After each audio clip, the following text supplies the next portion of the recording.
नमस्कार, आप देख रहे हैं पॉलिटिकल आइडिया और मैं हूं प्रदीप कुमार। मित्रों, आज मैं हूं मिथिलांचल में। मिथिला की आप कह सकते हैं कि प्रमुख जिला मधुबनी पूरे दुनिया में प्रसिद्ध है। मधुबनी प्रसिद्ध है मिथिला पेंटिंग के लिए।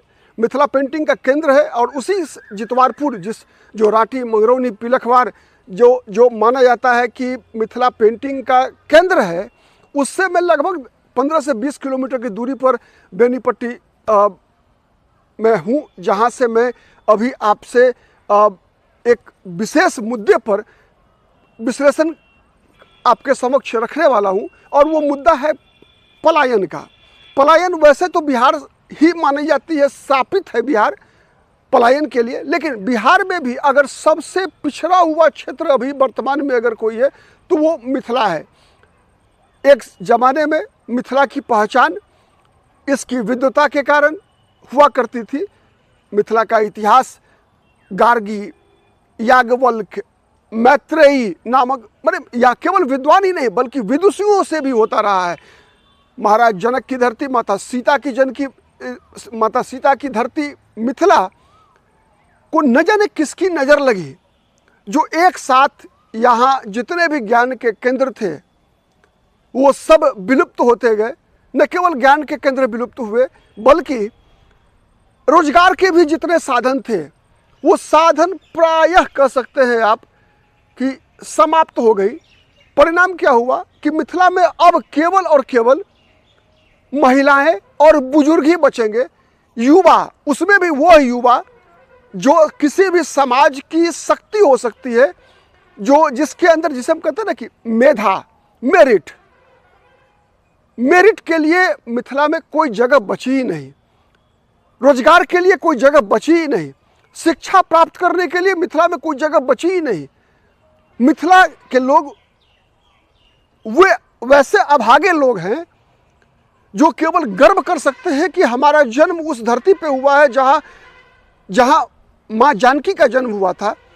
हम उस क्षेत्र से आते हैं जो बाबा विद्यापति का क्षेत्र है, वीर लोरिक और सलहेश का क्षेत्र है।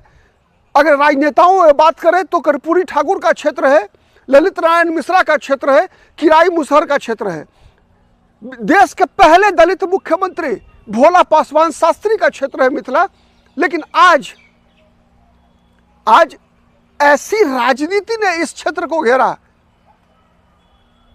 जिसके कारण मिथिला, चाहे हिंदुस्तान के किसी भी राज्य में आप चले जाएं, चाहे किसी छोटे से ढाबा पे प्लेट साफ करने की बात हो या फिर किसी बहुत बड़े सॉफ्टवेयर कंपनी में सॉफ्टवेयर इंजीनियर की बात हो, गूगल से लेकर माइक्रोसॉफ्ट तक अगर इंजीनियर मिलेंगे तो मिथिला के मिलेंगे। मैथिल उसमें अच्छी खासी संख्या में मिलेंगे और रिक्शा चलाने वाले भी मिलेंगे। कोटा से लेकर हैदराबाद तक कोचिंग इंस्टीट्यूट्स में पढ़ाई करने वाले छात्र भी मिथिला के मिलेंगे। और जितने भी देश के मेडिकल इंजीनियरिंग कॉलेज में अगर रेशियो के हिसाब से, संख्या के हिसाब से देखा जाए तो मैथिलों की जो आबादी है, मिथिला के लोगों की जो आबादी है, उसमें उनकी हिस्सेदारी देश के मेडिकल कॉलेज में संतोषप्रद है। लेकिन है क्या कि न मेडिकल कॉलेज मिथिला में है, न इंजीनियरिंग कॉलेज मिथिला में है, न मेडिकल इंजीनियरिंग की तैयारी कराने वाले कोचिंग इंस्टीट्यूट्स मिथिला में है, न उसके बाद डॉक्टर इंजीनियर बनने के बाद उनके लिए रोजगार मिथिला में है। चुनाव के दौरान नेहा सिंह राठौर पूछा करती है ना कि यूपी में काबा, तो उसका जवाब तो लोग देते हैं अलग तरीके से, बिहार में काबा, मिथिला में काबा, तो मिथिला में केवल बेरोजगारी बा, ये बात आप कह सकते हैं। मिथिला में कुछ भी नहीं है, ये आप कह सकते हैं। मिथिला में केवल बाढ़ बचा हुआ है। मिथिला में केवल ऐसे राजनेताओं की फौज बची हुई है जो केवल सत्ता मद में, केवल जो कुछ भी थोड़ा बहुत मिथिला के पास बचा हुआ है उसे लूटने में मस्त राजनेताओं की टोली है। जो भी जितने भी योग्य, अब तो खैर जो धरती विद्वानों की एक श्रृंखला के लिए जानी जाती है, ये तो मैंने बाबा विद्यापति, ज्योतिरीश्वर, गार्गी, मैत्रेयी, याज्ञवल्क्य की बातें प्राचीन और मध्यकालीन भारत के किया का हम करते हैं। जब आधुनिक काल में भी अयाची की धरती, चंदा झा की धरती, कई विद्वानों की धरती है मिथिला। ठीक, अभी जो एपीजे कलाम के जो सहयोगी वर्मा जी की धरती है मिथिला, शारदा सिन्हा की जन्मभूमि है मिथिला। लेकिन आज क्या है मिथिला में? कुछ, आप हिंदुस्तान के किसी भी कोने में चले जाइए, चाहे वो कश्मीर से लेकर कन्याकुमारी हो, या फिर देश से बाहर चले जाइए आप, कनाडा हो, ऑस्ट्रेलिया हो, न्यूजीलैंड जिसकी आबादी 50 लाख है, वहाँ भी मैथिलों की अच्छी खासी संख्या मिल जाएगी, क्योंकि उनके लिए यहाँ रोजगार के कोई साधन है नहीं, न अच्छे कॉलेज हैं जहाँ वो उनके बच्चे पढ़ाई कर सके, न अच्छी स्कूल है जहाँ वो अपने बच्चों को पढ़ा सके। मिथिला दो महत्वपूर्ण चीज़ों के लिए जानी जाती थी। एक तो शिक्षा के लिए, कई विद्वानों की श्रृंखला मैंने बताया आपको, साथ ही रोजगार के लिए भी। रोजगार के लिए यहाँ के लोगों को बाहर जाने की आवश्यकता प्रायः नहीं होती थी। इससे बेहतर तो कई बुजुर्ग कहा करते हैं यहाँ पर कि इससे बेहतर तो वह जमाना था जब हमारे यहाँ लोकतंत्र नहीं था। राज दरभंगा के शासनकाल में यहाँ मिथिला में गन्ने की खेती होती थी, तो चीनी मिल भी था, कई चीनी मिल थे, रैयाम चीनी मिल था, सकरी चीनी मिल, कई लगभग 20 से 25 चीनी मिल जो है इसी लगभग 40-50 किलोमीटर के रेडियस में थे। मक्का आधारित उद्योग, मक्का की खेती के लिए जाना जाता है मिथिला, मखान की खेती के लिए जाना जाता है। हाँ, ये बात सही है कि मखान के व्यापार में वृद्धि हुई है।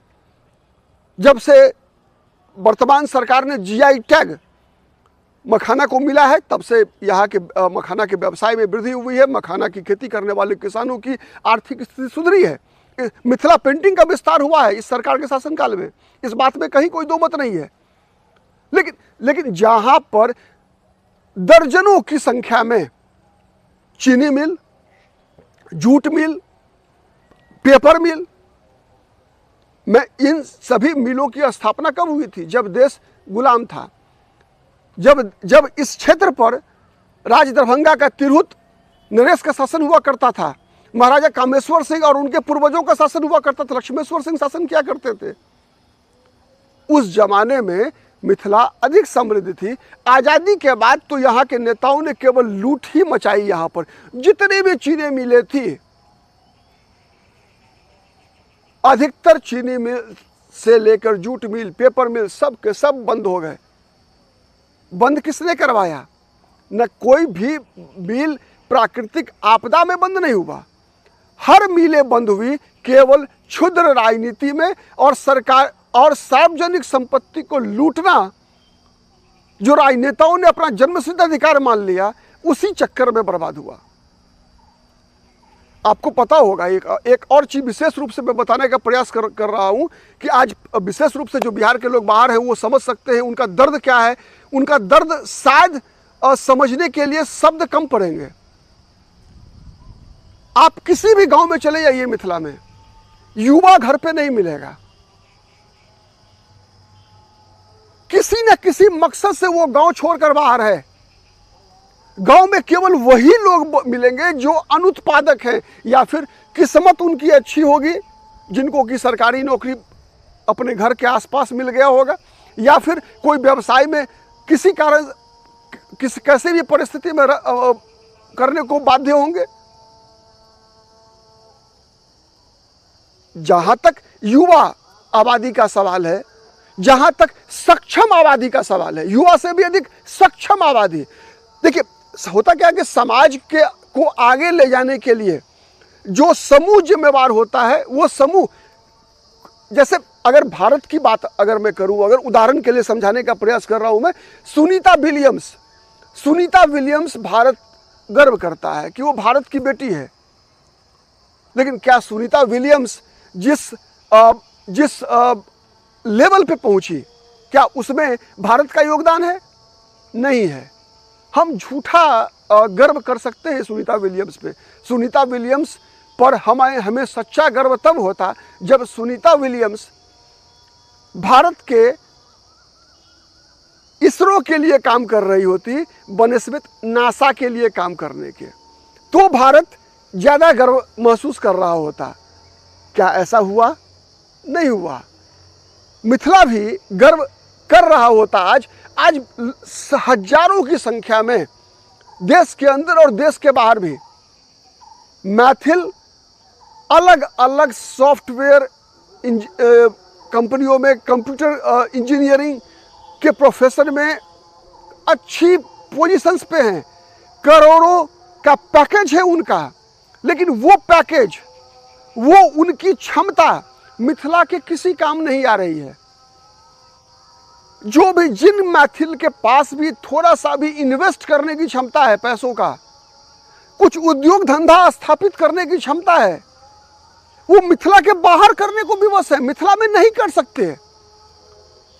चूंकि उद्योग स्थापित करने के लिए जिन 3 मूलभूत चीजों की आवश्यकता होती है उसका सर्वथा अभाव है। यहाँ सबसे पहली बात होती है माहौल की।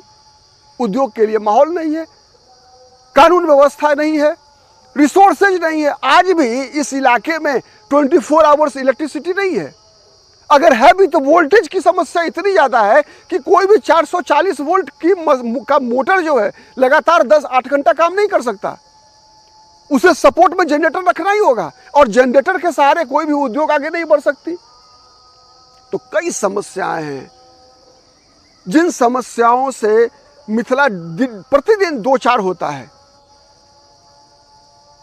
आप हिंदुस्तान के किसी भी कोने में चले जाएं, आपको पता है मिथिला में जब चुनाव होता है यहाँ, तो वोटिंग परसेंटेज में बहुत सारे टीवी चैनल्स गर्व के साथ घोषणा करते हैं कि महिलाओं का प्रतिशत ज्यादा है। असलियत क्या है? असलियत यह नहीं है कि महिलाएं लोकतंत्र के प्रति अधिक जागरूक हैं। ये अगर होता तो मिथिला के लिए गर्व का सवाल की बात होती कि महिलाएं यहाँ आगे है, लोकतंत्र की समझ है उनके पास। लेकिन दुर्भाग्य यह है कि पुरुष सदस्य घर पे है ही नहीं, केवल महिलाएं हैं घर पे। पुरुष तो काम करने के लिए घर के बाहर है, पढ़ाई करने के लिए पुरुष सदस्य बाहर हैं। तो ये मजबूरी है मिथिला की, इसलिए महिलाओं का औसत अच्छा होता है। तो कई ऐसे आप देखेंगे जब चुनाव की बात आती है, लाभार्थी समूह की बात आती है और बहुत जोर से ये बातें रखी जाती है कि भाई महिलाओं ने फलाने के पक्ष में इसलिए वोट दिया कि अधिक कि महिला केंद्रित योजनाएं नीतीश कुमार को श्रेय दे दी जाती है, नरेंद्र मोदी को श्रेय दिया जाता है। लेकिन सच्चाई सर्वथा विपरीत है। मैं इस विवाद में नहीं पढ़ना चाहूंगा कि नीतीश कुमार ने क्या किया, नरेंद्र मोदी ने क्या किया। आज हमारा वो विषय नहीं है। हमारा विषय आज है जिसको कि महिलाओं का मतदान औसत ज़्यादा क्यों होता है। तो सबसे महत्वपूर्ण कारण यही है कि पुरुष सदस्य घर पे कम है, उनकी संख्या कम है, शहर में रह रहे हैं वो। तो सबसे बड़ी बात यही है कि पलायन से जब तक मिथिला की ताकत क्या है, वो योग्य बेटा पुत्र मिथिला का या पुत्री मिथिला की जो अपनी सेवा, अपनी मेधा का उपयोग बिहार के बाहर कर रही है, जब तक वो बिहार लौट कर नहीं आएगी, बिहार में जब तक उसे पढ़ाई की सुविधा, रोजगार का साधन, व्यापार की सुविधा नहीं मिलेगी, तब तक आप मांगते रहिए ना विशेष राज्य का दर्जा। क्या मिलने वाला है विशेष राज्य का दर्जा से? आपको विशेष राज्य का दर्जा क्या? आप स्पेशल स्टेटस की बात करते हैं। मैं तो कह रहा हूं कि उससे भी बड़ी कोई अगर स्थिति होती हो अगर, तो वो बिहार को मिल जाएगा। तब भी बिहार इस जो अपना जो उसका ये जो परिस्थिति है, शायद ही इससे बाहर निकल सके। क्योंकि मानसिकता में जब खोट आती है ना, जब राजनीति और प्रशासन का मकसद ही केवल लूटना बन जाता है जब, तो फिर आप परिणाम की कल्पना कैसे कर सकते हैं। तो सबसे बड़ी बात नीति से अधिक नीयत का सवाल है, और दूसरा नेतृत्व का भी सवाल है।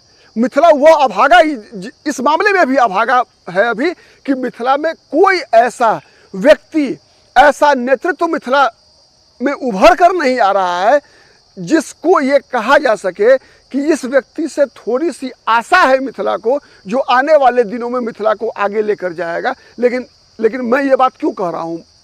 मैं ही गलत हूँ, इसलिए गलत कहूँ। कहा जाता है कि जैसी प्रजा होगी वैसा ही नेता होगा। तो स्वाभाविक है कि जब प्रजा जब आम जनता जब खुद जागरूक नहीं है, अपने नेताओं का चुनाव ही उसी प्रकार से करती है, तो फिर नेता भी वैसी ही नीतियां बनाते हैं और उनका नियत में भी खोट आता है।